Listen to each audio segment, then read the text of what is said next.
What's up guys, welcome back. My name is Matt, this is Matt's Money, and today we're talking about 5 online side hustles and how you can make some real money. I'd say there's millions of ways nowadays to make real money online, but I think a lot of us struggle when it comes to figuring out what to do and what's actually going to make us that money. We often hit a wall and our money-making ideas just stay out of reach completely. So instead of those money-making ideas staying out of reach, here's a list of 5 awesome side hustles and how you can succeed with them. First on the list is going to be starting a YouTube tutorial channel. Since you're obviously watching this video on YouTube, why not start with the one that's most relevant? We've all searched YouTube at least once in our life, whether it be for how to tie a tie, how to cook, or how to exercise properly. Millions of people are searching for these types of YouTube videos every single day, so what's to say that people couldn't learn from a video that you made? If you have a skill or knowledge of something and you feel other people need that information, make a video about it. To be able to actually make money on YouTube and monetize, there's a couple things that you do need. Number one is going to be a minimum watch time over 4,000 minutes in the past 12 months. This means of all the videos that you have uploaded on YouTube, people out there, people in the world, need to watch a minimum of 4,000 minutes of those videos. Next up, you're going to need a minimum of 1,000 subscribers on YouTube. These two things do take time to acquire generally, so that it's not necessarily going to happen overnight. In an article that I read recently, they're actually talking about a guy that created a video about tying a tie. He had a brief voiceover explanation as to what he was doing in the video, and I think it was about 6 or 7 minutes long. That video today has over 66 million views on it. Assuming that the majority of people that pressed on this video watched it from the beginning to the end, so all, 6 or 7 minutes, this guy tying his tie made anywhere between $200,000 and $450,000 based off of this one video. And this money was made purely from YouTube advertisements that generally play before, in the middle, or the end of videos. It's a video of a regular guy doing a regular task, and he's made more money than the average US household makes in a year. In some situations, it only takes one video to go viral and blow up on YouTube. Next one on the list, number 2, is pretty personal to me, and that's going to be reselling items on Amazon, eBay, Etsy, etc. In the end, we all have an old pair of shoes, old books, or old electronics that we know we're never going to use again that's just sitting around our house. The common sites that you can resell these items on include Amazon, eBay, Etsy, Craigslist, Mercari, OfferUp. The list is pretty much endless. The major players in this game, being Amazon and eBay, generally have higher seller fees, mainly because they have some of the most visited websites on the internet. And for this reason, they can charge pretty much whatever they want. When it comes down to it, it's just supply and demand. If selling your item quickly is the goal,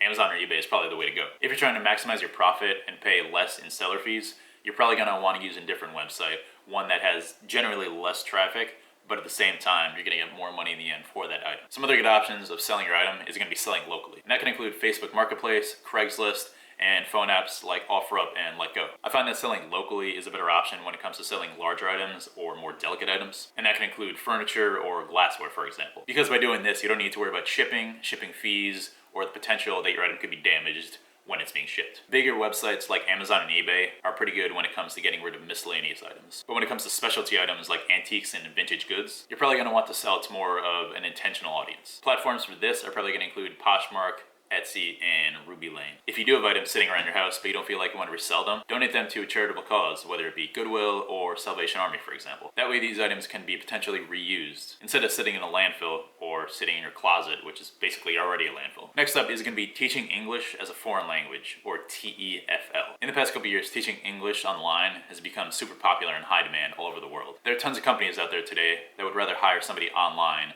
than have somebody move all the way across the world to teach a specific language in person, mainly due to the hassle of travel and the cost of the expenses for travel. And this job might not be something that's an ideal dream job, but it's definitely something that could make you some extra money. And maybe at the same time, you need more time to concentrate on other studies or other life goals without going broke. You might have been able to teach your dog how to sit, but that really doesn't mean you're necessarily going to know how to teach another person a foreign language. Some of the companies that do hire for these types of jobs do require a college degree, but there are a number of companies out there that simply just require a TEFL certification. And while this will cost you some extra money, it's something that you can do completely online. But regardless of the fact that the certification will cost you some money, it's going to cost you far less than it would to get a college degree. If you're a beginner with no teaching background, take every job opportunity as a learning experience. If you end up leaving one of these companies, try to do it with a clean reputation, because there's always going to be opportunities with other companies potentially. Through this job, I have no doubt that you'll learn some great communication strategies, how to create a lesson plan, which is probably transferable to other jobs in the future, and is really going to help you long term regardless of where you end up. Next up is going to be writing freelance content. Whether you're somebody that's a professionally educated writer who went to an Ivy League college, or you just like to write for fun, writing freelance could be a great option for you to make extra money. And a lot of people are probably nervous to market themselves as a writer,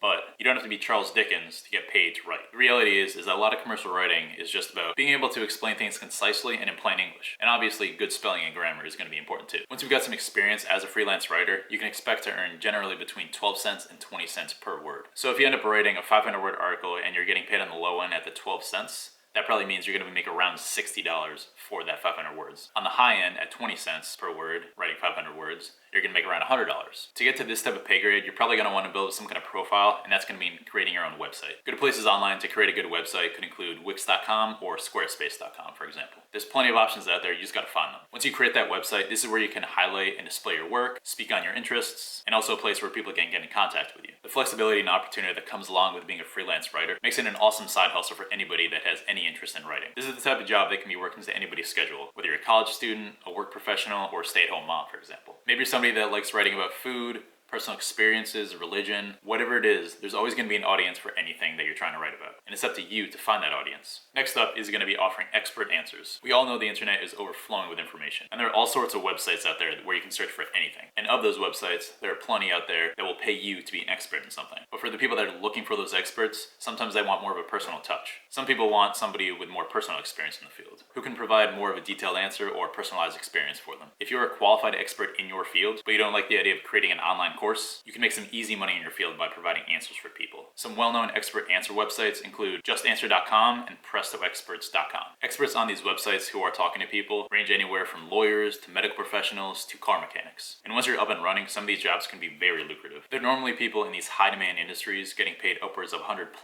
per hour for the consulting. And in many cases, they're simply just sitting at home on their phone answering these questions, and for them it's easy due to their past experience and their prior expertise. For example, on justanswer.com, as an expert, you can expect to earn anywhere between $20 to $50+ per question answered. And on prestoexperts.com, you can expect to earn upwards of $2 per minute. The best side hustles are flexible and pay you well for the work that you're doing. I personally like the ones that are scalable, meaning ones that you could eventually grow into a bigger business in the future if you really wanted to. Side hustles are some of the best ways to increase your income. Whether you're trying to pay off debt, save up for a big purchase, grow your retirement savings, or simply just reduce your financial stress. From personal experience, no matter what side hustle you're doing, whether it's something that I mentioned today here or not, if you're making money online, you'll need to include that when you file your taxes at the end of the year. And with that being said, guys, I just want to say thank you so much for watching.